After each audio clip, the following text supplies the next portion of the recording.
The bright dots on the screen made no sense at first. Lisa Johnson rubbed her tired eyes and looked again. The pattern was unlike anything she had seen before in her 15 years as an astronomer at Arecibo Observatory. She checked her equipment twice, then called her colleague. "Frank, you need to see this," she said, her voice unusually tense. Frank Miller shuffled across the room, coffee mug in hand. When he saw the readings, the mug slipped from his fingers and shattered on the floor.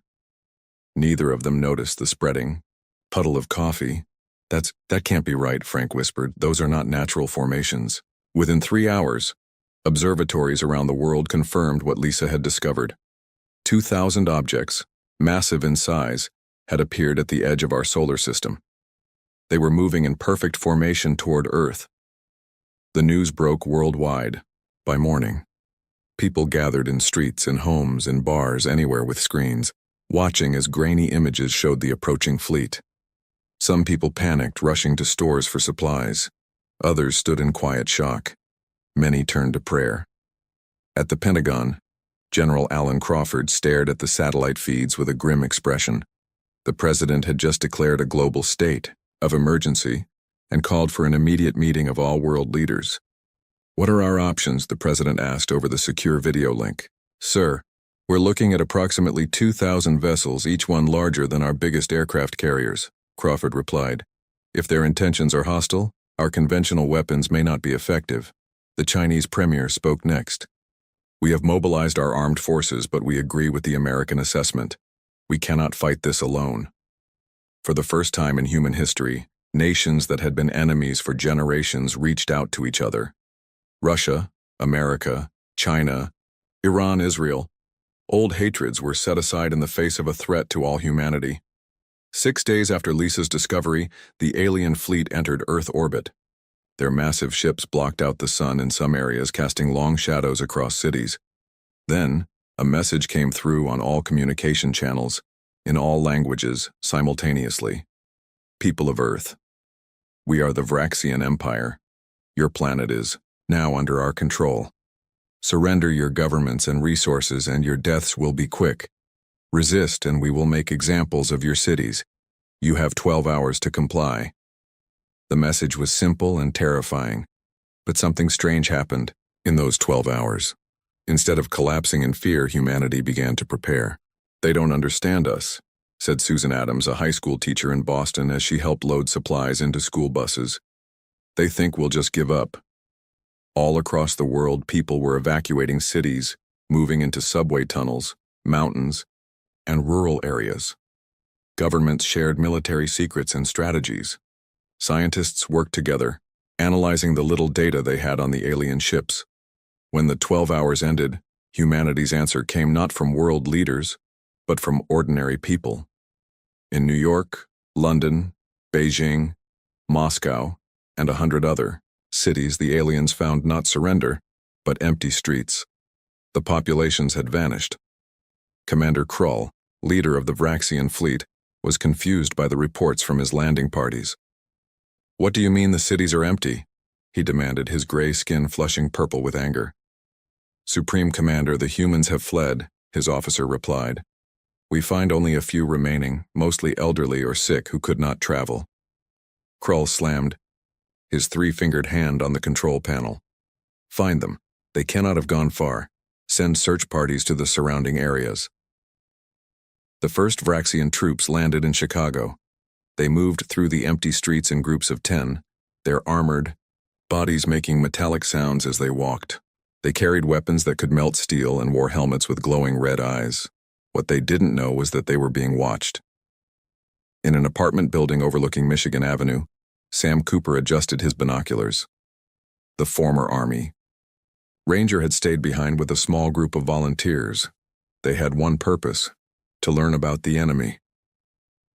"Their armor looks heaviest at the chest," Sam whispered into a radio. "The joints seem vulnerable, especially at the knees. And those tanks on their backs might be for breathing." Similar observations were happening worldwide. Humanity was gathering intelligence. The Vraxians made their first show of force in Rio de Janeiro, where some people had refused to leave. From orbit, They fired energy weapons that turned a 5-block radius into glass. They broadcast the destruction, worldwide expecting submission. Instead, they received reports of attacks on their landing parties. In Seoul, a group of delivery drivers on motorcycles had lured Vraxian soldiers into a narrow alley packed with explosives. In Cairo, the aliens found their communication devices suddenly failing, leaving them isolated from their command. In Seoul, London, 3 of their ships experienced mysterious engine failures after taking on local water. These were not coordinated military responses. These were ordinary people fighting back with whatever they had. Commander Krull couldn't understand it. His species had conquered 17 worlds before Earth. Usually, after the first demonstration of power, the native species surrendered. These humans were different. They are irrational, he told his war council. We destroyed their buildings. We have superior weapons and technology. Why do they not submit? A week into the invasion, the Vraxians controlled the skies but found the ground increasingly dangerous. Their soldiers reported ambushes using primitive but effective traps. Their water and air samples were often contaminated. Local electromagnetic pulses disabled their equipment in seemingly random patterns.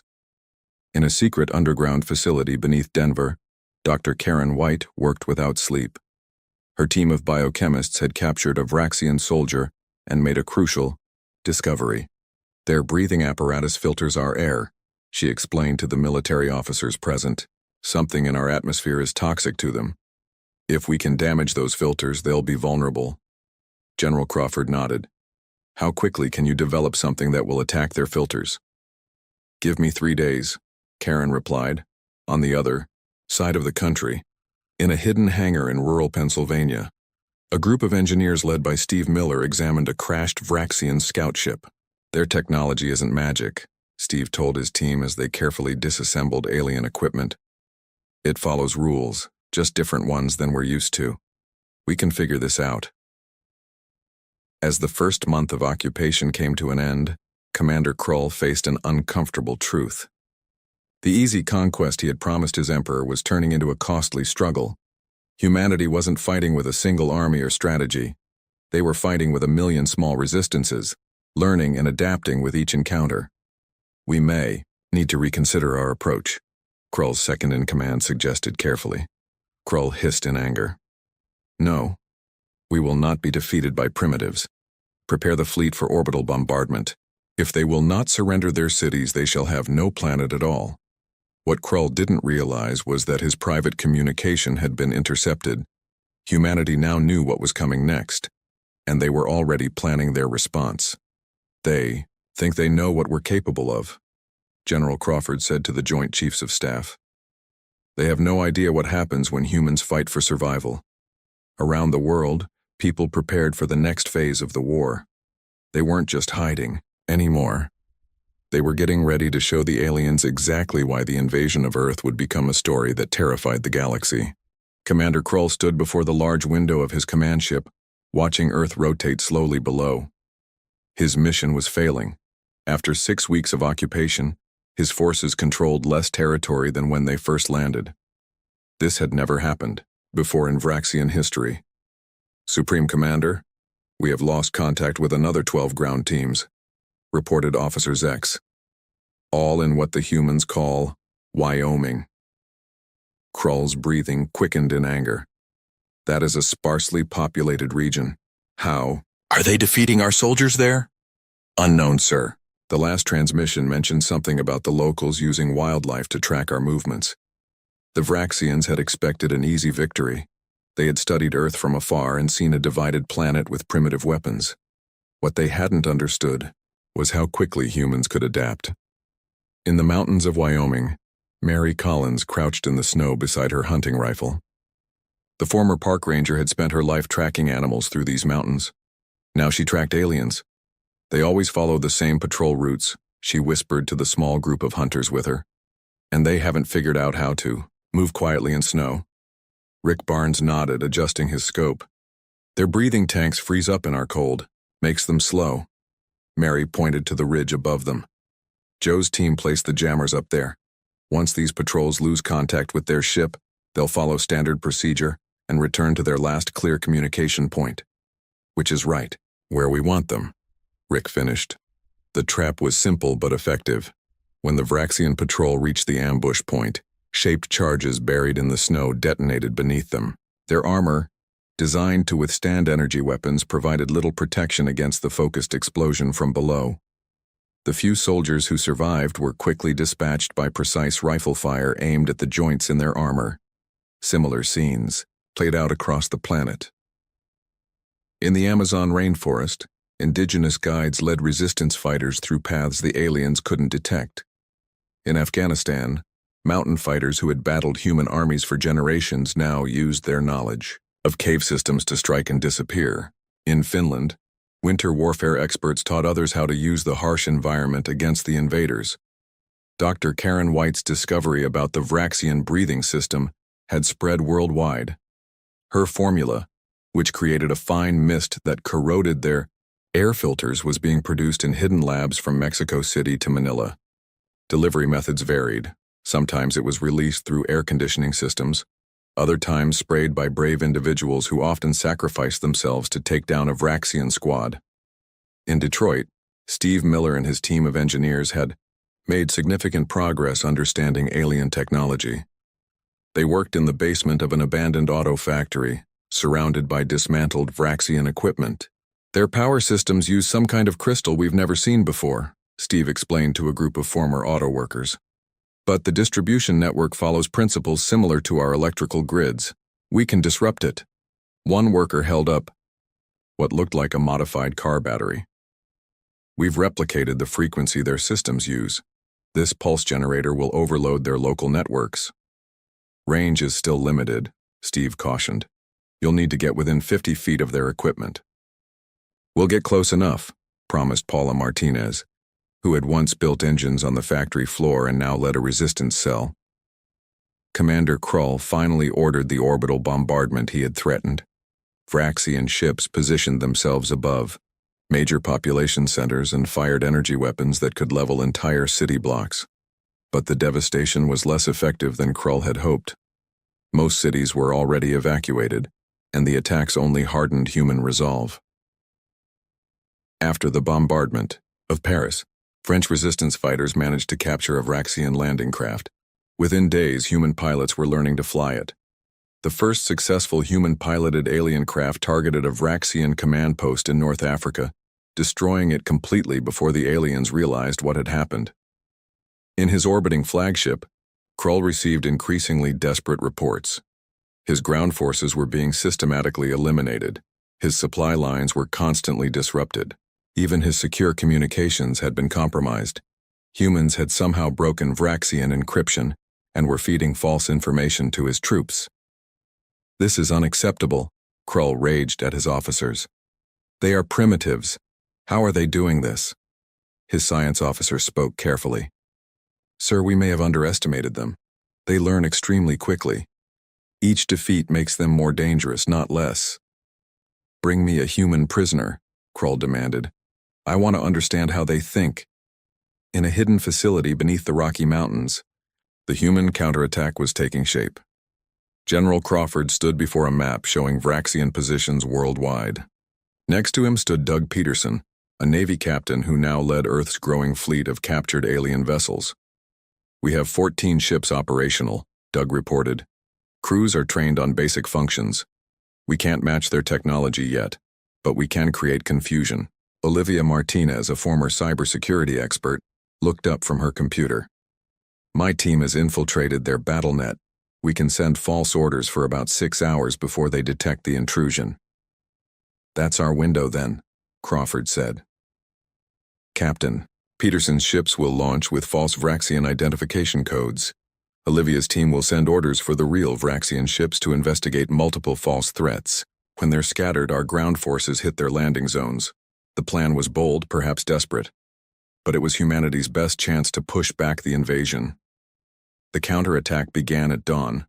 14 human-piloted Vraxian ships rose from hidden locations around the planet. At the same time, Olivia's team flooded the alien communications with false alerts of human attacks in Antarctica, the middle of the Pacific, and the Sahara Desert. As Vraxian forces scrambled to respond to phantom threats, the real attacks hit their vulnerable ground bases. Jack Fisher, a former Special Forces operative, led the assault on the largest Vraxian base in North America. His team had trained for weeks using captured alien weapons.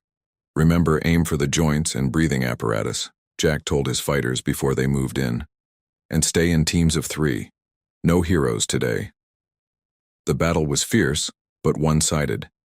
With most of the Vraxian ships responding to false alarms, the ground troops were isolated. Human fighters wearing improvised armor created from scavenged Vraxian materials moved through the alien base with practiced precision. By midday, the North American command center was in human hands. Similar victories were reported across the globe.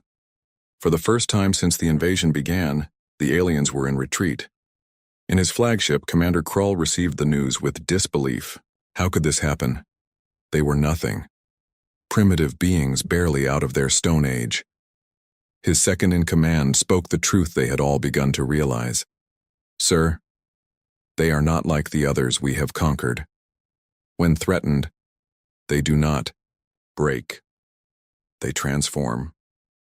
As Krull prepared to order a counterattack, sensors detected new signatures entering the solar system. Massive ships, far larger than even the Vraxian fleet, appeared in perfect formation. "Unknown vessels approaching," reported the sensor officer, fear evident in his voice. "Sir, they're not human." What neither the humans nor the Vraxians knew was that they had been watched. The Galactic Concord, a coalition of advanced species, had observed the invasion from the beginning. They had expected to witness another, routine conquest. Instead, they had seen something that disturbed them deeply. They had seen humanity's potential. The new ships that appeared at the edge of the solar system were unlike anything humans or Vraxians had seen before. They moved with impossible grace, their hulls shimmering with colors that changed like flowing water. On Earth, all eyes turned skyward. People gathered around any working screens they could find. "Are those more aliens?" asked Rick Barnes as he stood with Mary Collins on a mountain ridge in Wyoming. Mary lowered her binoculars. "If they are, we'll fight them too." In the captured North American Vraxian base, Jack Fisher and his team worked quickly to secure their position. They had learned to use most of the alien technology, but the communication system still puzzled them. "We're receiving a signal from the Vraxian flagship," said Luis Gomez, formerly a radio operator in the Army. "Commander Krull he's asking for help from these new arrivals." Jack frowned. The Vraxians are scared of these newcomers? That realization spread quickly through human forces worldwide. If the invaders feared these new ships, what did that mean for Earth? In orbit, Commander Krull's flagship was surrounded by 3 of the shimmering vessels. His communications officer received a message in perfect Vraxian language. "They identify themselves as the Galactic Concord," the officer reported.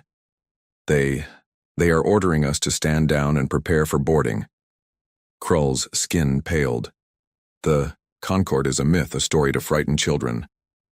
"The signal contains verification codes, sir. They are authentic." For the first time since the invasion began, true fear gripped the Vraxian commander. The Galactic Concord was real, and they had caught his fleet in an illegal conquest. A new signal came through on all channels, broadcasting to both Vraxians and humans. A figure appeared on screens worldwide, tall and elegant, with blue-green skin and eyes that seemed to contain moving water. "People of Earth, forces of the Vraxian Empire, I am Ambassador Xylith of the Galactic Concord. The unauthorized military action against this developing world will cease immediately. Vraxian forces will withdraw to their ships and prepare for escort out of this system." The ambassador paused, her gaze seeming to look directly at viewers. "To the people of Earth, the Concord wishes to establish peaceful contact. We request a meeting with your leaders at your earliest convenience." Around the world, humans reacted with a mixture of hope and suspicion. After fighting aliens for months, the sudden appearance of more advanced beings offering peace seemed too convenient. General Crawford addressed the Emergency Council of World Leaders. "We can't trust them blindly. But if they're forcing the Vraxians to retreat, that gives us breathing room. What if it's a trick? Asked the Russian president. Another alien trap? We meet them, said the Indian Prime Minister firmly. But not all in one place, and not our top leaders. We've learned caution the hard way. The council agreed. 5. Separate meeting locations were chosen around the world. Each would host representatives from multiple nations, but no head of state would attend. As the meetings were arranged, humanity didn't stop preparing for war. The capture of Vraxian bases had given Earth access to advanced technology. Scientists and engineers worked day and night to understand and adapt it. Paul Rodriguez, a physicist working in New Mexico, made a breakthrough with Vraxian shield technology. Their shields operate on a frequency that can be adjusted, he explained, to military observers. If we modify our nuclear warheads to match the frequency gap, we can penetrate their defenses. This discovery was immediately classified and work began to adapt Earth's nuclear arsenal, just in case the conquered proved hostile. The first meeting with Ambassador Xylith took place in Geneva. Dr. Emma Hill, a diplomat chosen to speak for the North American Alliance, waited nervously as the alien ship landed in a cleared area outside the city. When Ambassador Xylith emerged, followed by a delegation of beings from different species, Emma was struck by their diversity. Some looked almost human, others were utterly alien. Crystalline structures, floating gas clouds contained in mechanical suits, and beings that seemed made of pure light.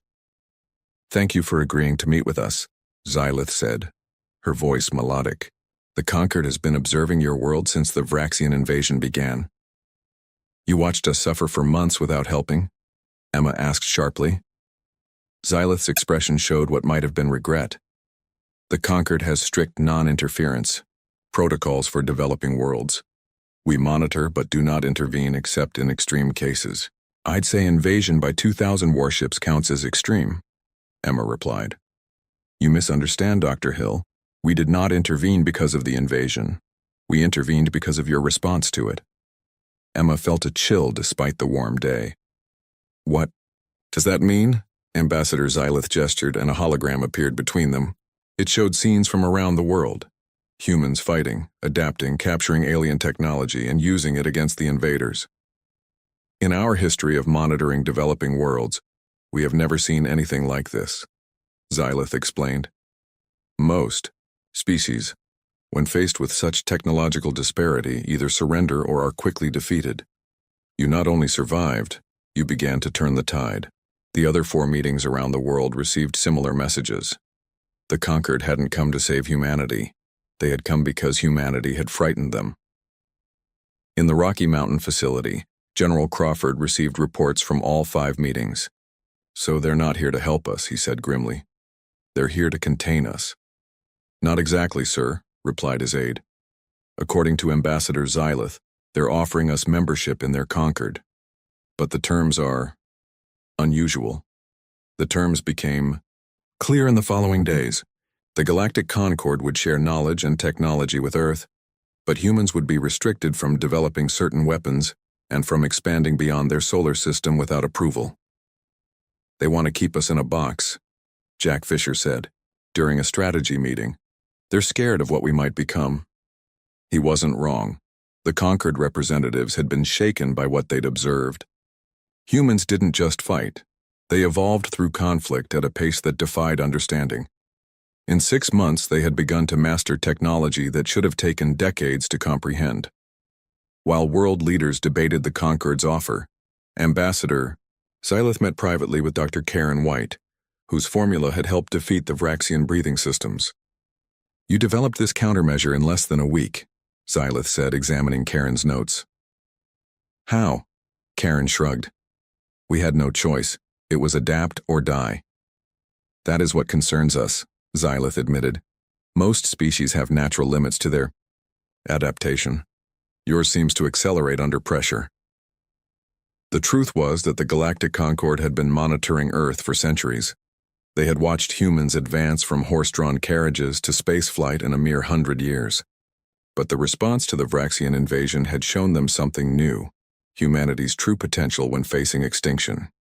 Now the galaxy faced a choice: welcome this dangerous new species as allies, or prepare to face them as something much worse. Commander Krull, awaiting trial on a conquered vessel, perhaps understood best. We didn't just lose a war, he told his captors. We awakened something that will change the galaxy forever. The delegates from the Galactic Concord spread across Earth, visiting places that had seen the fiercest fighting during the Vraxian invasion. They recorded everything with small floating devices that hovered around them like insects. In Detroit, a Concord scientist named Trell examined the makeshift weapons that Steve Miller and his team had created from car parts and alien technology. Trell's body was long and thin, with forearms and skin that looked like polished copper. You built this pulse generator from automobile batteries? Trell asked, his translator making his voice sound metallic. Steve nodded. We used what we had. The principles weren't that different from our own electronics, just more advanced. Trell's eyes blinked sideways. But you had no training in Vraxian systems, no manuals, no education in their physics. We took one apart and figured it out, Paula Martinez said simply. Trial and error. Trell made notes on a glowing pad. What he didn't tell the humans was that his species had encountered Vraxian technology 500 years earlier. It had taken them 20 years to develop similar countermeasures. Similar scenes played out worldwide as Concord representatives discovered how quickly humans had adapted. In the Wyoming mountains, a floating crystal being called a Tsarian accompanied Mary Collins on her patrol routes. You used animal tracking methods against spacecraft? The Tsarian asked, its voice chiming like bells. Mary checked her rifle before answering. Aliens or animals, they both leave signs if you know what to look for. Disturbed snow, heat signatures, patterns of movement. The Vraxians were actually easier to track than elk. The Tsarian vibrated slightly, which was its way of showing surprise. And this knowledge was common among your people? No, just those of us who hunt or track for a living, but we taught others quickly. What shocked the Concord observers most was not individual human ingenuity, but how rapidly knowledge spread through human populations. A technique discovered in Brazil would be in use in Russia within days. A weapon modification created in South Africa would appear in Alaska a week later. Humanity functioned like a single learning organism when threatened. The Concord ships in orbit held regular meetings to discuss their findings. Hundreds of alien representatives gathered in a vast chamber aboard the Concord flagship. Ambassador Xylith presided over these sessions. The data is conclusive, reported a glowing energy being. Humans adapt approximately 18 times faster under threat than any other known species. Their rate of technological advancement during the Vraxian conflict suggests they could achieve Tier 3 status within 5 years, if left unchecked. Murmurs filled the chamber. Tier 3 civilizations could travel between stars and harness the energy of their sun. It had taken most Concord species centuries to reach that level. What is driving this adaptation? Asked a representative with features like a giant insect. A small furry being stepped forward. Our psychological analysis suggests it's their unusual social structure. They are highly individualistic, yet capable of deep cooperation. When threatened, they don't just fight as individuals or as a single unit. They function as networked problem solvers, each working on parts of the whole. And their emotional responses? Xylith inquired. Extreme by galactic standards, the furry being replied. Their fear doesn't paralyze them, it energizes them. Their anger doesn't cloud their thinking, it focuses it. On Earth, the debate about the Concord's offer continued. World leaders gathered in a new United Earth Council to discuss the terms. They're offering us technology beyond our dreams, said the Brazilian president. Medical advances, clean energy, food production systems. But they want to keep us contained, General Crawford pointed out. No expansion beyond our solar system without their approval. Limits on certain technologies. Regular inspections of our progress. Jack Fisher, now a security advisor to the council, spoke bluntly. They're afraid of us. That gives us leverage. Emma Hill, who had conducted several more meetings with Ambassador Xylith, offered a different perspective. I don't think it's just fear. I think there's genuine concern that we might harm ourselves or others without proper guidance. Their history includes species that destroyed themselves after advancing too quickly. The council remained divided. Some saw the Concord's offer as a gift, a chance to join an advanced galactic community. Others viewed it as a prison, a way to control humanity's potential. While the politicians debated, scientists continued their work. Paul Rodriguez had successfully adapted Vraxian shield technology to work with Earth's weapons. He now led a team studying the more advanced Concorde ships, which had allowed limited observation of their outer hulls. Their propulsion system is like nothing we've ever seen, Paul told his colleagues during a secure briefing. It doesn't just move through space, it seems to reshape space itself. Can we replicate it? Asked a military observer. Paul hesitated. Given time, yes. The principles are becoming clearer. We'd need materials we don't currently have, but the theory is something we can understand. That information was passed to the United Earth Council. If humans could understand Concorde technology by simply observing it, perhaps they didn't need the aliens' help or their restrictions. Ambassador Xylith, unaware of this development, continued her diplomatic efforts. She arranged for human representatives to visit a Concorde vessel, hoping to impress them with the benefits of joining the galactic community. Emma Hill was among those selected for the visit. As their shuttle approached the massive flagship, Emma felt a mix of wonder and suspicion.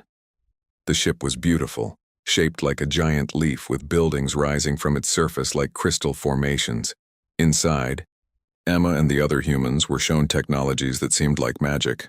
Food produced from thin air, medical devices that could heal any wound instantly, and communication systems that connected to worlds thousands of light years away. This is what awaits Earth as a member of the Concorde, Xylith explained as they toured a garden filled with plants from hundreds of worlds. Knowledge, prosperity, and peace. Emma stepped close to the ambassador. And what happens if we decline your offer? Xylith's water-like eyes seemed to still. That would be concerning. The Concorde has protocols for potentially dangerous emerging civilizations. Are we considered dangerous? Any species that can do what yours did to the Vraxians in 6 months is dangerous, Dr. Hill. The question is whether that danger will be directed outward or channeled into productive growth. The implied threat was clear. If humanity refused the Concorde's terms, they might face restrictions imposed by force rather than agreement. As Emma's group returned to Earth, they didn't know that human scientists were already reverse engineering samples of Concorde technology they had managed to scan during the visit. Paul Rodriguez's team worked through the night analyzing the data. By morning, they had their first breakthrough. A message was sent to the United Earth Council. We can build this, give us 6 months. The message included designs for a drive system similar to the Concorde ships. Humanity was about to change the balance of power in their negotiations, whether the Concorde was ready or not. 6 months passed quickly. While negotiations with the Galactic Concorde continued, humanity worked in secret. Deep underground facilities housed thousands of scientists and engineers working on the technology they had glimpsed aboard the Concorde ships. Paul Rodriguez rarely left the main research center beneath the New Mexico desert. His team grew from dozens to hundreds as the project expanded. They called it the Phoenix Program, humanity rising from the ashes of invasion to claim its place among the stars. The prototype is ready, Paul announced to General Crawford and the United Earth Council representatives who had gathered to witness the test. We've built a working drive system based on Concorde technology. Emma Hill stood among the observers, her face showing both hope and worry. She had become the main human contact with Ambassador Xylith, walking a careful line between diplomacy and deception. If the Concorde discovers this project before we're ready, they might take direct action against Earth, Emma warned. General Crawford nodded. That's why today's test is so important. We need to show we can match their technology if we want equal terms in this negotiation. The test chamber was massive, carved from solid rock. In the center sat what looked like a small spacecraft, its hull gleaming with an iridescent finish similar to the Concorde vessels. The drive works by creating a bubble of altered space-time. Paul explained to the observers. The ship doesn't move through space, and space moves around the ship. A voice came over the speaker system. Countdown beginning. All personnel clear the test chamber. 10, 9, 8. The observers watched through thick glass as energy began to shimmer around the prototype. At 0, the ship seemed to stretch slightly, then vanished with a flash of blue light. The room erupted in cheers and applause. Screens showed the prototype reappearing in orbit around Jupiter, exactly as planned. Humanity had just developed faster than light travel independently, in 6 months, based only on observations of conquered technology. Unknown to the humans, the test had not gone unnoticed. Concorde sensors detected the energy signature immediately. Aboard the flagship, alarms sounded. Impossible, gasped a Tsarian observer as data streamed across the monitoring screens. They've created a functioning spacefold drive. Ambassador. Xylith stared at the readings in silence. Finally, she spoke. How long since they first observed our ships? 182 days, replied an aide. Xylith's water-like eyes rippled with emotion. Call an emergency session of the Concorde. Council. The human situation has become critical. Within hours, the Concorde's full governing body, representatives from over 300 advanced civilizations, gathered to address the human question. Most attended as holograms, their actual bodies light years away. The evidence is clear, stated the Grand Arbiter, an ancient being whose species had been among the Concorde's founders. Humans have demonstrated technological advancement at a rate unprecedented in galactic history. Ambassador Xylith presented her report. They have moved from primitive chemical rockets to spacefold technology in less than a year. Their adaptive capability, especially under threat, exceeds our most extreme projections. A wave of concerned murmurs passed through the council. The implications were disturbing. If humans could advance this quickly now, what would they become in a decade? A century? We have 3 options, said the Grand Arbiter. First, we can offer them full membership with no restrictions, treating them as equals despite their development stage. Many representatives shook their heads or made gestures of disagreement. Second, we can impose restrictions by force, preventing their expansion beyond their solar system until they mature further. This option received more support, but Xylith raised her hand to speak. Such action would confirm humanity's worst fears about us, she warned. They would resist, and that resistance would only accelerate their development of weapons and defenses. We would create exactly what we fear. The Grand Arbiter nodded. Which brings us to the third option. We recognize humanity's unique nature and create a special category of membership, one that acknowledges their potential while providing guidance to prevent self-destruction or harm to others. After much debate, the Council voted. The third option would be offered to Earth. On Earth, the successful test had changed the tone of human discussions. Many who had favored accepting the Concorde's original terms now pushed for a stronger position. We've proven we can match their technology, Jack Fisher argued in the council meeting. We should demand equal treatment, not accept their restrictions. Emma Hill disagreed. We've built one prototype based on their designs. They have thousands of years of advancement beyond that. We should be careful not to overestimate our position. The debate continued until an urgent message arrived. Ambassador Xylith requested an immediate meeting with the full United Earth Council. When Xylith arrived, she was accompanied by the Grand Arbiter himself, his ancient form floating slightly above the ground in a field of gentle light. People of Earth, the Grand Arbiter began, his voice resonating deeply despite his small size. We are aware of your recent technological achievement. It has impressed us. A tense silence filled the chamber.